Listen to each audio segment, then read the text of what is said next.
그런데 여러분 모두가 고릴라를 보지 못했어요. 본 분도 있고 전혀 고릴라를 보지 못한 분도 있어요. 하버드 대학에서도 학생들에게 실험을 해봤어요. 그런데 약 50%가 고릴라를 못 봤다는 거예요. 왜 그럴까요? 그들이 찾는 답은 고릴라가 아니기 때문입니다. 그들은 하얀 티셔츠를 입은 사람들이 농구공을 몇 번 주고받느냐를 보고 주목하기 때문에 고릴라가 지나간 것조차도 못 본 사람들이 많다라는 겁니다. 여러분, 우리가 인생을 살면서도 혹시 그러지 않을까요? 내가 찾고 싶은 것을 보려고 하면 의미 있는 것 중에 다른 것을 못 볼 수도 있습니다. 누군가 찾으라고 시킨 것을 보려고 하면 그 외의 것, 그것을 못 볼 수도 있습니다. 인생을 살면서 누군가 뭘 찾아서 큰 돈을 벌었다는 말을 들으면 나도 그것 찾아야지 라고 하면서 우리가 살아갈 때도 있습니다. 누군가 찾았다고 하는 것을 저거 나도 갖고 싶었던 건데 누군가 찾아서 좋아하고 기뻐하면 나도 그것을 찾아 가지려고, 그것을 보려고 애를 쓰면서 살아가는 게 인생입니다. 그래서 어느덧 인생을 다 살고 나면 참 나 뭐 하며 살았지? 뭘 보려고 살았지? 라고 후회하는 사람도 있습니다. 진짜 인생에서 봐야 할 것들을 많이 놓치고 인생을 마무리하는 사람들도 있다는 말입니다. 어떤 사람은 길 가다 돈을 줍고 나서는 그 다음부터는 땅만 보고 걷는다는 말 있지 않습니까? 진리행을 하는 사람들이 있습니다. 진리를 추구하는 사람들이요, 세상 속에서 세상 사람들이 보는 것을, 그것을 내가 가지려고 하는 것이 아니라 세상 사람들은 보지 못하는 걸 보려고 하는 사람들이 있습니다. 그래서 속세를 떠나지 않습니까? 세상 속에 사는 사람들 틈바구니에서 그들이 보는 것, 그들이 찾는 것을 찾는 게 아니라 진리를 찾기 위해서 세상을 떠나는 사람들이 있지 않습니까? 세상 사람들이 보지 못하는 것을 보려고 일평생을 세상과 등지고 혼자 살아도 그 길을 추구하는 사람들이 있지 않습니까? 속세를 떠나고 세상을 떠나는 것 말입니다. 그래서 중세 수도원이 생기지 않았습니까? 하나님만 섬기고 하나님만 바라보고 살겠다고 세상과 높은 벽을 쌓아놓고 수도사들이 평생 그 속에 들어가서 세상과 단절된 채로 살아가지 않았습니까? 초대 기독교에는 영성가들이 있었습니다. 그들은 유다 광야로 가서 평생을 혼자 동굴 속에 집거하면서 하나님만 바라보겠다고 하며 살았던 유명한 영성가들이 있습니다. 불교는 어떻습니까? 스님들은 세상의 인연을 끊고 속세를 떠나서 산속 깊은 곳에 가서 진리행을 추구합니다. 이런 사람들이 쫓는 거지, 이런 사람들이 보고 싶은 걸 진리라고 해도 좋고 해탈이라고 해도 좋습니다. 얼마 전 조계종 총무원장을 지낸 어떤 스님이 자살을 했습니다. 불교계에서는 자살이 아니라 자신의 몸을 불태워서 부처님에게 드리는 소신 공양을 한 정말로 깊은 도심을 가진 스님처럼 발표를 합니다. 저도 놀랐는데 대통령이 조문을 합니다. 그에게 국민훈장 무궁화장이 추서되었습니다. 정치계 이름만 대면 알만한 대단한 정치계 인물들이 뉴스를 보고 사진을 보니까 조화가 쭉 늘어섰는데 대한민국 대단한 정치인들의 이름들이 그 조화마다 붙어 있었습니다. 세수, 세상의 수로는 69살을 사신 분, 19살 때 1972년 해인사에서 삼위계를 받고 2년 뒤에 범어사에서 비구계를 받은 스님. 그래서 불교에 들어와서는 범납 51년을 사셨던 스님. 그는 2009년 55살 때 역대 최다 득표로 33대 조계종 총무원장에 당선됩니다. 그리고 연거푸 34대까지 연임을 8년 동안 조계종 총무원장으로 그는 일을 합니다. 불교 종단 정치의 대표적인 인물로 떠올랐습니다. 그 조계종 총무원장을 퇴임하고 이후에도 상월 결사 회주가 되었고, 조계종 입법기관에서 총재가 되었고, 동국대 건학위원회 총재가 되었고, 봉은사 회주 등을 맡으면서 불교의 조계종단의 주요 의사 결정에 세상 말로는 실세가 되는 그 일을 하던 분이었습니다. 그가 머물던 칠장사 요사체에 불을 질러서 자살하면서 그가 여러 장의 유서를 남겼습니다. 소신공양인데 자신의 몸을 불태워 부처님에게 모든 것을 다 드리는 공양을 한 분이라고 하는데, 이 생에서 무슨 미련이나 어떤 못다함이 없어야 하는 것이 아닐까? 그가 남긴 여러 장의 유서가 언론을 통해서 공개되었습니다. 끝까지 함께 못해서 죄송합니다. 종단의 미래를 잘 챙겨주십시오. 침체된 한국 불교를 이끌어 가주시기를.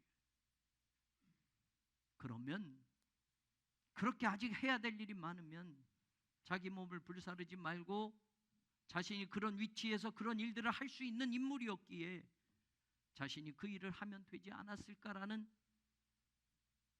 도심이 얕은 목사의 생각입니다. 자살하기 전 얼마 전에 지난 11월에 대학생 전법 기금 모금을 그가 주도해서 했습니다. 151억 원이 모여졌습니다. 대학생들에게 불교의 그 전법을 하기 위해서 불자들에게 돈을 좀 모읍시다 하니까 불자들이 151억을 모아줬어요. 그런데 본인이 20억을 기부를 합니다. 저는 스님도 돈이 많다라는 걸 알았습니다. 언론에 공개된 그대로 인용합니다. 탐묵, 탐무, 탄원, 향림 각자 2억씩 출연해서 토구를 복원해 주도록 25년까지 꼭 복원할 것, 이런 유서도 있었습니다. 세상 사람들이 깨닫지 못하고 보지 못하는 진리의 세계를 보고 해탈의 경지에 올라서 속세에 찌들어 사는 사람들을 이끌어서 그 진리를 보게 하고 부처님을 만나게 하고 깨닫게 하는 그 스님의 삶을 마지막 자신의 몸을 불태워 부처님께 드리는 소신 공양을 하는 것이었다고 한다면, 정말 아무나 할 수 없는, 모든 스님들이 그리하지 않기에, 그리할 수 없기에 아무나 할 수 없는 그런 자신의 몸을 불태워 부처님께 드리는 그런 공양을 하는 것이라면 세속의 인연에 얽매이지 않고 정말 해탈한 사람들만이 가는 그 진리의 길을 가는 것이라면 굳이 세상에 뭐 해라 말을 남기지 않아도, 이거 해라 저거 해라 미련이 있어서 세상 일에 대한 지시를 내리지 않아도 소신공양이라는 그 무게로도 남은 불자들이 그 뒤를 따를 수 있는 것이 아니겠습니까? 자신이 불질러 태워버린 칠장사 요사체를 다시 4명의 후배 스님들에게 2억씩 돈을 내어서 25년까지 복원하라라는 그 말을 남기고 떠나는 것이 진리의 세계를 본 해탈자가 마지막 해야 할 말일까? 또 그 스님들은 그렇게 쉽게 2억씩 돈을 낼 만큼 돈에 구애받지 않고 살고 있단 말인가? 아니, 본인들이 스님이니까 그런 돈이 없다면 그 말은 들은 불자들이 안타까워서 스님이 말씀하신 것이니 그만한 돈을 우리가 좀 모아서 공양을 해서 그 돈으로 다시 불살라 없어진 그 요사체를 다시 지읍시다 라고 불자들은 그렇게 쉽게 돈을 모금할 수 있단 말인가? 어떤 진리를 도대체 보고 살았기에, 세상 사람들은 보지 못하는 그 진리의 세계를 어떻게 보았기에, 무엇을 보았기에 스님은 자신의 몸을 불살라서 부처님께 다 드리고 이 생의 삶을 그렇게 끝맺음을 할 수 있단 말인가? 뭘 보았길래? 요한복음 1장 29절부터 우리가 읽은 본문 말씀을 보면 본다라고 하는 단어가 많이 나옵니다. 29절, 32절, 33, 34, 36, 39, 42, 46, 47, 48, 50, 51절 이렇게 수두룩하게 본다라고 하는 단어가 많이 나옵니다. 우리말로 번역이 된 것은 다 보다, 보니 뭐 이렇게 되어 있는데, 본다라고 번역이 되어 있는데 성경의 원어의 히라보는 이 단어들이 다르게 쓰여지고 있습니다. 그 단어들 가운데 중요한 세 개의 단어를 여러분들에게 소개합니다. 첫 번째는 블레포라는 단어입니다. 문자적으로 번역하면 주목하다, 눈여겨보다라는 뜻입니다. 그냥 보는 게 아닙니다. 대충 보는 것을 말하는 것이 아닙니다. 그런데 이것이 은유적으로 쓰일 때는 마음으로 본다라고 할 때 쓰여지는 겁니다. 다시 말하면 눈으로 보이지 않는 것, 눈으로는 볼 수 없는 그것을 보는 것을 말할 때 이 단어를 씁니다. 요한복음 5장 19절에 그 단어가 나오는데 이런 뜻입니다. 예수님께서 말씀합니다. 예수께서 저희에게 이르시되 내가 진실로 너희에게 이르노니 아들이 아버지의 하시는 일을 보지 않고는 아무것도 스스로 할 수 없다. 이때 보다라고 하는 단어가 바로 그 단어입니다. 예수님이 하나님이 하시는 일을 보는 건 육신의 눈으로 보는 것이 아닙니다. 예수님의 아버지가 하시는 일을 보지 않고는 할 때 그 본다라는 것은 예수님 이외에 다른 사람들을 볼 수 있는 게 아니라는 겁니다. 우리의 눈으로는 보지 못하는 하나님의 일을 보신 예수님은 바로 이 말씀을 하셨던 겁니다. 그 단어가 우리가 읽은 성경 말씀에도 29절, 36절, 42절에 똑같은 단어를 씁니다. 두 번째 나오는 본다라는 단어, 중요한 단어가 테아오마이라는 단어입니다. 관찰하다, 가까이서 주목해보다라는 뜻입니다. 이 단어에서 우리가 의미를 두어야 할 것은 이겁니다. 가까이에서 주목해본다라는 겁니다. 본다라고 할 때 저기 멀리 있는 것도 우리가 봤다라고 이야기할 수 있습니다. 그런데 멀리 있는 것은 자세하게 보지 못합니다. 그런데 자세하게 보려면 우리가 망원경을 사용하기도 하고요. 그래서 가까이 있는 것처럼 좀 더 확실하게 보려고 하고요. 아주 미세해서 아무리 가까이 돼도 보지 못하는 것, 너무 작은 것들은 현미경을 사용해서 확대해서 더 가깝게 자세하게 보게 됩니다. 자세하게 보고 주목해보고 세밀하게 보려면 보려고 하는 그 대상에 가까이 가야만 그렇게 볼 수가 있습니다. 바로 이 가까이에서 보다, 가까이에서 주목해서 보다, 관찰하다라는 뜻을 쓸 때 이 두 번째 단어를 쓰는 겁니다.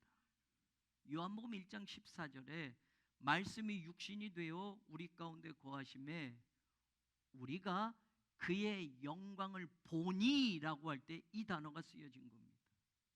여러분, 예수님을 통해서 영광이 보여집니까? 그 영광이 뭐냐? 아버지의 독생자의 영광이고 은혜와 진리가 충만하더라 말하니 예수님을 통해서 하나님의 영광이 보여집니까? 예수님을 통해서 은혜와 진리가 충만한 것을 볼 수 있습니까? 육신의 눈으로는 보이지 않습니다. 예수님을 통해서 보여지는 그 영광은 예수님에게 가까이 다가가야만 볼 수 있는 것입니다. 그 단어가 우리가 읽은 본문 32절에 또 나옵니다. 세 번째는 호라오라는 단어입니다. 일반적으로 보다라는 뜻이 이 안에 있는데 육신의 눈으로 볼 수 없는 영적인 세계의 것을 볼 때 이 단어를 씁니다. 혹은 정신적인 깨달음을 일컬을 때 이 본다라는 단어를 쓰는 겁니다. 마태복음 5장 8절에 이 단어가 이렇게 쓰여집니다. 마음이 청결한 자는 복이 있나니 하나님을 볼 것이며, 하나님은 육신이 아니니까 육신의 눈으로는 보이지 않습니다. 하나님은 영이시니 성경이 말하니 영이신 하나님을 보려면 이 육신의 눈으로는 볼 수 없고 마음이 청결해야만 본다라고 할 때 이 호라오라는 단어를 썼단 말입니다. 다시 말하면 정신적인 영적인 눈이 떠져야만 하나님을 볼 수 있다는 말입니다. 바로 이 단어가 우리가 읽은 요한복음 1장 33절, 34절, 39절, 46절 계속 나오고 있는 단어입니다. 우리가 읽은 요한복음 1장에는 시간상 전체를 읽지 않았지만 이 1장에는 이처럼 본다라고 하는 단어가 보다, 보아라, 보니라는 말로 번역이 되어 있습니다. 이 중요한 단어들을 우리말로는 똑같이 본다라고 표현하지만 이렇게 다양하게 성경은 말하고 있습니다. 중요한 것은 모두가 육신의 눈으로 쉽게 볼 수 있는 것들을 말하는 것이 아니라는 겁니다. 36절에 보면 세례 요한이 예수님을 보는데 이런 말을 합니다. 예수께서 거니심을 보고 말하되 보라 하나님의 어린 양이다. 세례 요한은 지금 예수님이 걸어가시는 것을 보는데, 세례 요한은 예수님을 보는데 그분이 바로 하나님의 어린 양으로 보여지고 있다는 말입니다.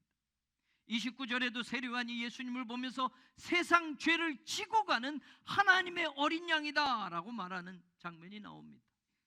어린 양이라고 하는 암노스라는 이 단어는 신약 성경에 딱 4번 나옵니다. 그런데 모두 예수님을 말할 때 사용되어지고 있습니다. 그 이유는 구약 성경 이사야서 53장 6절 7절 때문입니다. 이사야는 메시아에 대한 예언을 하면서 이런 말을 합니다. 여호와께서는 우리 모두의 죄악을 그에게, 메시아이신 예수님에게 담당시키셨도다. 그가 곤욕을 당하여 괴로울 때에도 그의 입을 열지 아니하였으며 마치 도수장으로 끌려가는 어린 양과 털 깎는 자 앞에서 잠잠한 양같이 그의 입을 열지 않았다. 이때 어린 양이라는 단어를 쓰면서 예수님 메시아를 예언하고 있기에 신약에서 어린 양이라고 4번 나오는 이 단어가 바로 오직 예수 그리스도를 설명할 때 썼던 단어라는 말입니다. 세례 요한은 예수님을 우리의 죄를 대속하기 위하여 십자가에서 죽으실 어린 양으로 이 땅에 오신 것을 보고 있습니다. 모든 사람의 육신의 눈으로는 그 예수님은 목수의 아들입니다. 저가 요셉의 아들 아니냐라고 저마다 말합니다. 육신의 눈으로는 평범한 유대인 청년으로 보고 목수의 아들로 보고 요셉의 아들로 보고 있습니다. 그런데 세례 요한은 저분이 바로 구약에서 예언된 메시아이며 우리를 구원하시기 위하여, 우리의 대속 제물이 되기 위하여 이 땅에 오신 하나님의 어린 양이다라고 그렇게 그는 보고 있다는 말입니다. 진짜 예수님을 따르는 사람들이라고 한다면, 저와 여러분이 진짜 주님의 몸된 교회를 이루는 하나님의 자녀라고 한다면 우리가 예수님을 통해서 무엇을 볼 수 있어야 할까요? 예수님의 십자가가 확연하게 보여져야만 합니다. 예수님을 통해서 세상의 성공을 보려는 사람이 있습니다. 예수님을 통해서 물질의 축복을 보려고 하는 사람이 있습니다. 건강과 장수가 보여지기를 원하는 사람들이 있습니다. 그것은 예수를 제대로 보지 못하는 겁니다. 대강절기 우리가 기다리는 성탄의 예수님을 진짜 제대로 볼 수 있는 우리가 되기를 간절히 소망합니다. 말구 위에 누이신 아기 예수님이 십자가에서 보혈을 흘리며 우리를 위해 대신 죽으셔야 했던 우리의 구세주이시며 유일한 하나님의 구원의 완성자 예수 그리스도로 보여지고 그렇게 만나지기를 주의 이름으로 축원합니다. 요한은 지금 걸어가시는 예수님이 이사야 선지자의 예언의 말씀에 나오는 도살장으로 끌려가는 어린 양으로 보여졌기에 자기와 함께 있던 두 제자들에게 세상 죄를 지고 가는 어린 양이야 라고 말하고 있습니다. 그 말을 들은 그의 제자들은 예수님을 따라갑니다. 세례 요한이 본 것을 지금은 그들은 보지 못하지만 그들도 그것을 보기 위해서 예수님을 뒤따라갑니다. 뒤따라오는 그들에게 예수님이 묻습니다. 무엇을 구하느냐? 랍비 어디 계십니까? 이 표현은 유대인들이 랍비와 대화를 청할 때 썼던 관용어적인 표현입니다. 스승들에게, 랍비들에게 대화를 나누고 깨달음을 얻기 위해서 그 당시 유대인들은 어디 계십니까? 라고 물으면서 시작했습니다. 39절에 예수님이 와서 봐라. 그들을 청해 줍니다. 그리고 그날 그들은 예수님을 따라갔고 예수님의 계신 곳에 같이 거하고 예수님과 함께 시간을 보내고 예수님과 많은 대화를 나눕니다. 성경은 그때가 제 10시쯤 되었다, 우리 시간으로 이야기하면 오후 4시가 되는 시간까지 예수님과 함께 있습니다. 점심때가 훨씬 지난 그 시간까지 그들은 예수님과 함께 있으면서 예수님과 대화를 나누었고, 자기 스승 세례 요한이 보았던 바로 하나님의 어린 양이시구나, 우리의 죄를 지고 세상의 죄를 지고 속죄 제물로 오실 메시아이신 하나님의 어린 양이시구나, 그들도 그렇게 예수를 보게 됩니다. 그리고 요한의 제자였던 안드레, 후에는 예수님의 제자가 된 그 안드레가 자기 형 베드로에게 찾아와서 우리가 메시아를 만났어 라고 말해줍니다. 그리고 베드로를 예수님께로 데리고 갑니다. 예수님은 베드로를 보시고 45절에 말합니다. 예수님 베드로를 보시고 네가 시몬의 요한의 아들 시몬이니 장차 개바라 하리라, 이 말씀을 주시고 45절에도 보면 예수님을 만난 빌립이 또 친구 나다나엘에게 가서 우리가 성경에 기록된 그 일을 만났다라고 전하게 되고 친구 나다나엘을 예수님에게로 데리고 갑니다. 사랑하는 여러분, 세례 요한이 예수님을 하나님의 어린 양으로 보았던 것처럼 안드레와 다른 제자가 예수님을 따라가서 예수님이 계신 곳을 보고 예수님을 만나고 예수님과 대화를 나누며 예수님을 제대로 보았던 것처럼 빌립이 나를 따르라는 예수님의 말씀을 듣고 주님을 따라가서 바로 이분이 우리가 기다리던 그 메시아이시구나 라는 것을 보았던 것처럼 오늘 저와 여러분이 세례 요한처럼 안드레처럼 빌립처럼 대강절을 지나며 예수님을 기다리며 예수님을 제대로 볼 수 있기를 주의 이름으로 축원합니다.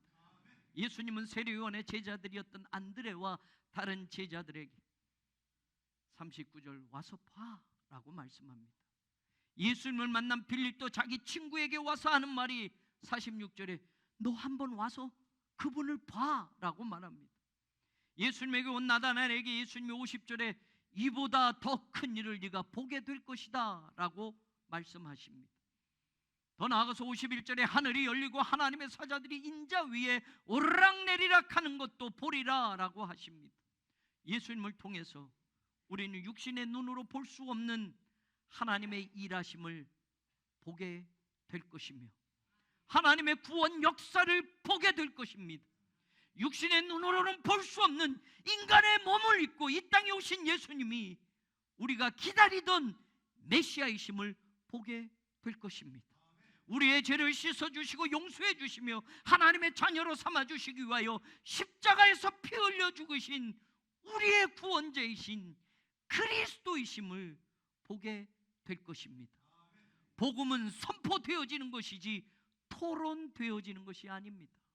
예수님도 예수님을 만난 사람들도 오늘 똑같이 선포합니다. 와서 봐라 라고 말합니다.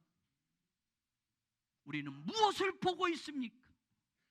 진리를 추구하고 부처님에게 해탈을 경험한 불자들이, 스님들이 자신의 몸을 불태워 공양한다고 하는 이 세상에 그 자살이 공양이라고 미화되어 선포되어지고 세상의 권력을 가진 이들이 그의 죽음을 애도하고 국가에서 훈장까지 내리는 이런 엉터리 같은 세상 속에서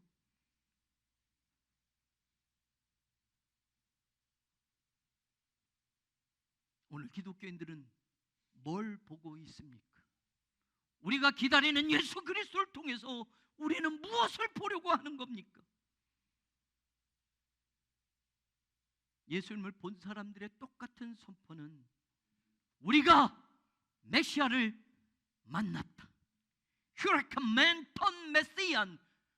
We have found the Messiah. 우리가 예수님을 찾았어.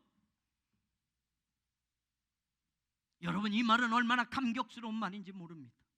2000년 전에 들려졌던 그 말은 오늘 우리의 입에서도 세상을 향해서 선포되어져야 할 복음이 되어야 합니다. 목욕통에 자기가 들어가면서 물이 넘쳐나는 것을 보면서 부피의 원리를 발견하고 벌거벗은 채로 뛰쳐나가며 휴레카, 내가 찾았어, 발견했어를 외쳤던 히랍의 기하학자 아르키메데스를 여러분 기억하십니까?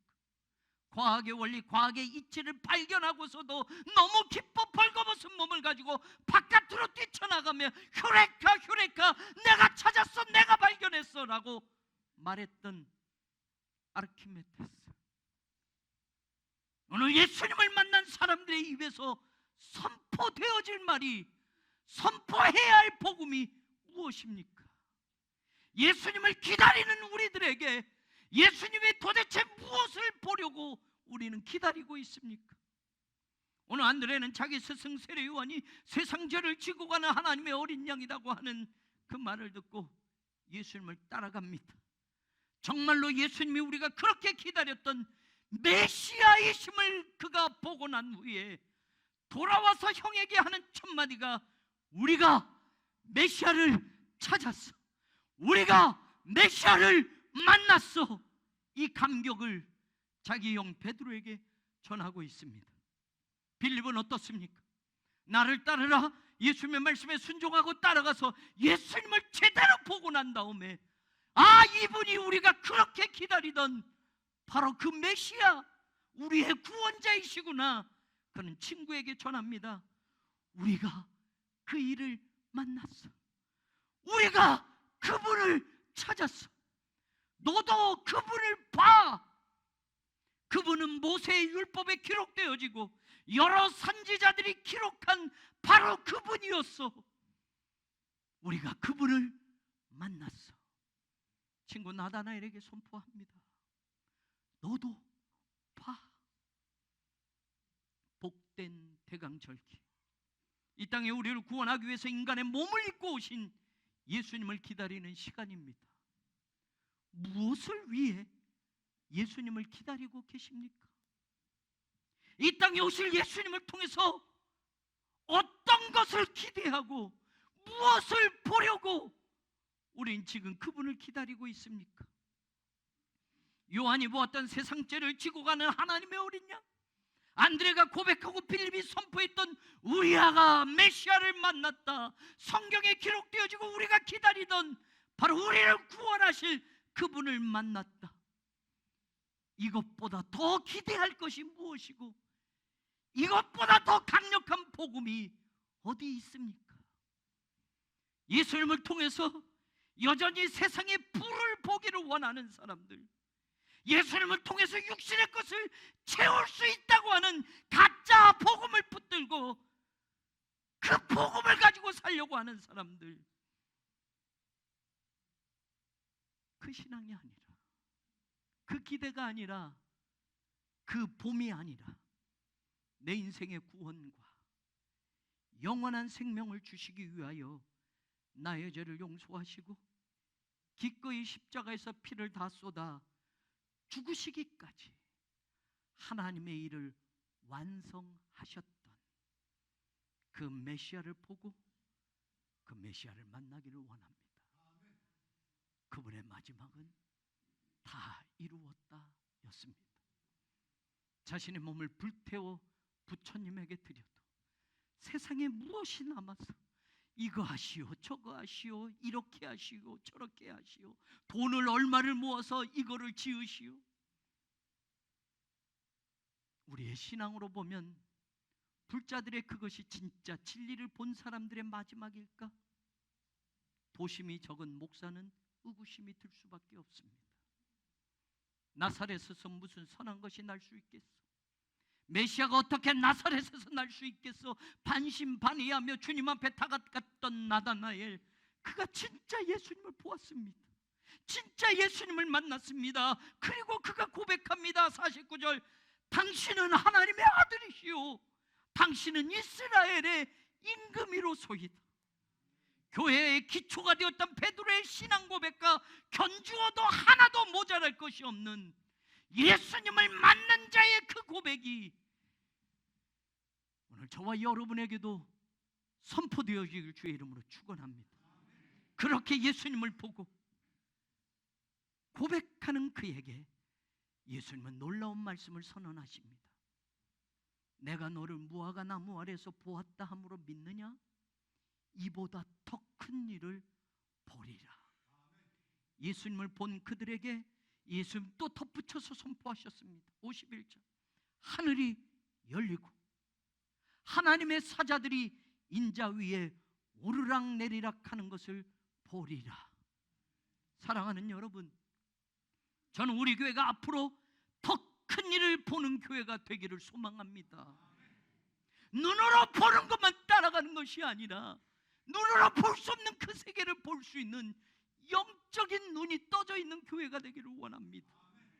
대강절기에 예수님을 본 우리에게도, 예수님을 만난 우리 교회에게도 더 큰 일을 보여주실 것이며 하늘이 열리는 것을 보여주실 것이며 하나님의 사자들이 인자 위에 오르락 내리락 하는 것을 보게 하심과 같이 오늘도 주의 성전에 하나님의 천사들이 오르락 내리락하며 우리의 억울함과 우리의 힘듦과 우리의 아픔을 하나님의 손이 치유하시고 오늘도 예수 그리스도의 복음과 삶을 살아내는 우리에게 하나님의 사자들이, 하나님의 성령이 함께 하시는 것을 분명히 보게 하실 줄로 믿습니다. 이 아침 우리의 고백이 안드레의 고백이 되고 나다나엘의 고백이 되기를 바랍니다. 우리가 메시아를 만났다. 우리가 모세가 기록하고 선지자들이 기록한 그분을 만났다. 근본 성탄절에 우리가 기다리는 예수님은 우리를 구원하기 위하여 이 땅에 오신 그리스도 예수로, 메시아이신 예수로 꼭 만날 수 있게 되기를, 하나님의 나라를 완성하기 위하여 이 땅에 오신 만왕의 왕 우리 주님 예수 그리스도의 이름으로 간절히 축원합니다. 하나님 감사합니다. 우리도 보게 하여 주옵소서. 육신의 눈으로 보는 것이 아닌 그것을 보게 하여 주옵소서. 예수님 이름으로 기도합니다.